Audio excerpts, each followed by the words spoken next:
Di akhir tahun 2018 lalu dikabarkan Bangladesh membeli bus sebanyak 1034 unit asal Indonesia dan mulai dikirim di Desember 2018 lalu. Lalu disusul dengan dikirimnya bus tingkat jahitan dari Karoseri Laksana Ungaran Semarang ke Bangladesh. Selain itu tersebar kabar juga bahwa Bangladesh meniru bus buatan Indonesia, dan mungkin pada kali ini perlu kita ulas sedikit terkait beberapa fakta tentang bus di negara Bangladesh dan Indonesia. Dan oleh karenanya pada kesempatan kali ini kita akan bahas inilah 5 perbedaan antara bus negara Bangladesh dan Indonesia.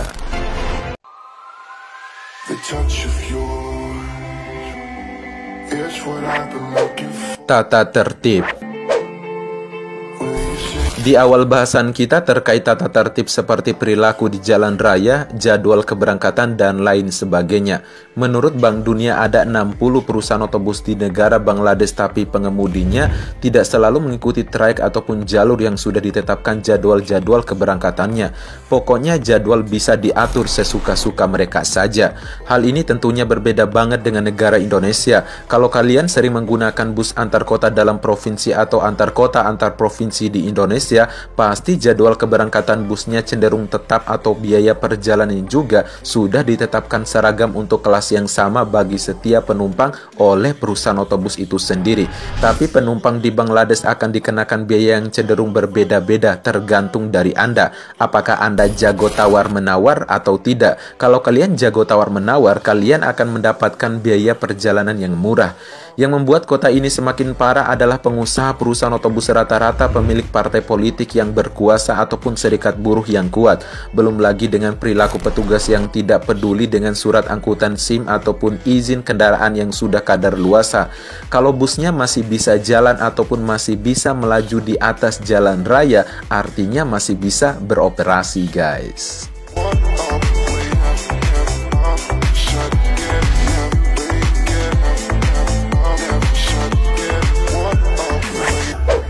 Bus dalam kota.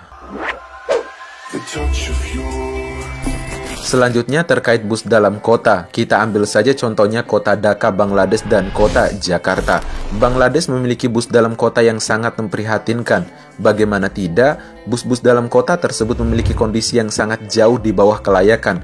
Bodi bus yang sudah sangat rusak sekali, hanya ditambal dengan dempul saja. Beberapa orang Indonesia yang tinggal di Dhaka, Bangladesh pun mengeluarkan narasi yang serupa, bahwa bus dalam kota di negara Bangladesh jauh dari kata kelayakan. Sedangkan di Indonesia sendiri misalnya bus Transjakarta untuk saat ini sudah memberikan pelayanan yang cukup nyaman serta sudah banyak menghadirkan bus-bus premium seperti Mercedes-Benz, Scania, dan Volvo, tentunya dengan bodi jahitan dari karoseri lokal dalam negeri. Populasi bus premium untuk bus dalam kota di Indonesia akan terus bertambah seiring berjalannya waktu, termasuk bus Volvo B11R yang akan terus bertambah dalam waktu dekat ini. Hal ini tentu jauh berbeda banget dengan bus dalam kota yang ada di negara Bangladesh. Namun di akhir tahun 2018 lalu, Bangladesh memesan bus asal Indonesia yakni dari Karoseri Laksana asal Ungaran Semarang, Jawa Tengah sebanyak 1034 unit. Semoga bus-bus yang dibeli itu bisa segera beroperasi dan meremajakan armada-armada yang ada di negara Bangladesh.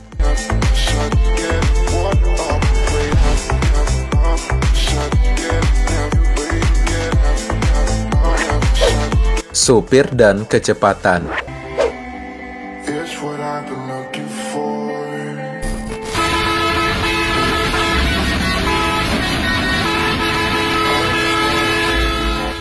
Perilaku supir bus yang ada di jalan raya di negara Bangladesh terkenal agak kasar, seperti saling menyalip dengan kecepatan tinggi, saling menyembunyikan klakson, belum lagi kalian akan diuji dengan supir yang menyetir secara ugal-ugalan dan bikin jantung mau copot. Bagi kalian yang tidak biasa tentunya itu akan membuat fisik Anda gemetaran selama ada di dalam bus tersebut. Namun bagi masyarakat Bangladesh itu adalah hal yang lumrah dan wajar. Pokoknya mantap benar sih ini masyarakat Bangladesh. Kalau di Indonesia terkait dengan supir dan kecepatan masih nyaman-nyaman aja bagi penumpangnya. Kecepatan di atas rata-rata dalam hal membawa bus di sebagian supir bus yang ada di negara Indonesia masih bisa kita jumpai sampai sekarang ini. Cepat namun sampai tujuan tepat waktu dan selamat sampai tujuan. Akan tetapi tidak sedikit juga supir bus yang tidak seutuhnya mengutamakan kecepatan, tapi keselamatan dan kenyamanan penumpangnya. Maka tidak heran di bus-bus yang sekarang ini, para penumpang dalam bus merasa nyaman dan berasa lagi duduk di sofa yang empuk banget guys.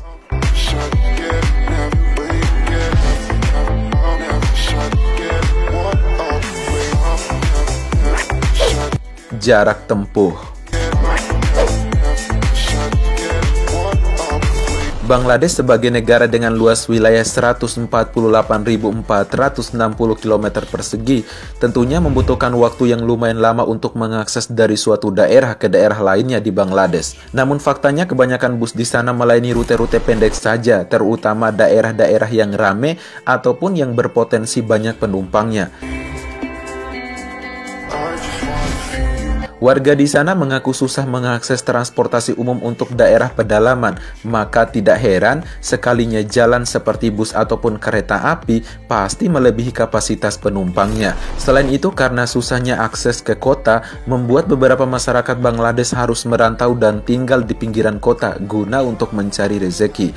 Hal ini tentunya berbeda banget dengan negara Indonesia, yang dimana rata-rata perusahaan otobus melayani sampai ke daerah-daerah kecil sekalipun, dan rata-rata daerah di Indonesia sudah banyak memiliki perusahaan otobus besar yang melayani fasilitas yang membuat penumpang nyaman selama di perjalanan, baik itu di Pulau Sulawesi, Nusa Tenggara, Bali, Jawa, Kalimantan maupun di Sumatera sekalipun. Apalagi ada perusahaan otobus Damri yang memiliki visi dan misi untuk melayani sampai ke daerah-daerah perintis sekalipun. Untuk jarak tempuh jelas beda jauh banget sih antara negara Bangladesh dengan Indonesia. Indonesia terkenal dengan bus yang trayek jauhnya. Sebut saja seperti perusahaan otobus Rasa Sayang yang melayani trayek dari Bima menuju Jakarta pulang pergi. Kemudian ada perusahaan otobus Putra Pelangi yang melayani trayek dari Aceh menuju Jakarta pulang pergi juga. Kemudian ada perusahaan otobus PMTOH yang melayani trayek dari Aceh menuju Medan dan dilanjutkan sampai ke Solo.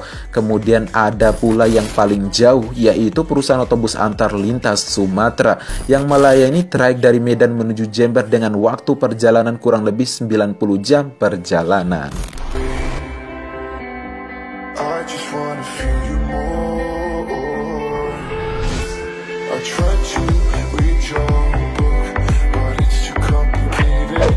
Karoseri.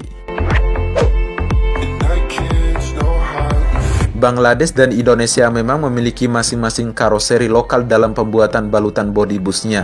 Namun kalau soal tampilan dan kualitas hasil produksinya, bisa dibilang Bangladesh masih di bawah kualitas Indonesia, baik terkait dengan tampilan, kenyamanan maupun safety-nya.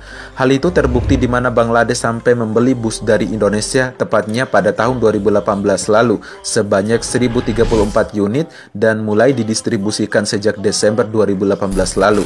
Selain itu, Bangladesh juga membeli bus tingkat dari karoseri Laksana Ungaran Semarang, Jawa Tengah, dan bahkan dikabarkan Bangladesh meniru bus buatan dari karoseri Laksana tersebut.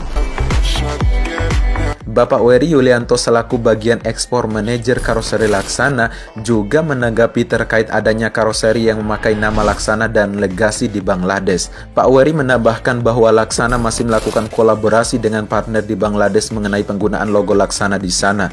Saat ini kami cukup bangga bahwa produk Indonesia bisa diterima di belahan dunia, guys. Oke guys, dari kelima perbedaan antara bus negara Bangladesh dan Indonesia yang telah kita bahas tadi, bagaimana tanggapan kalian? Komen di bawah ya. Kalau suka videonya silahkan di-share, jangan lupa like, comment, and subscribe, dan sampai jumpa di next video.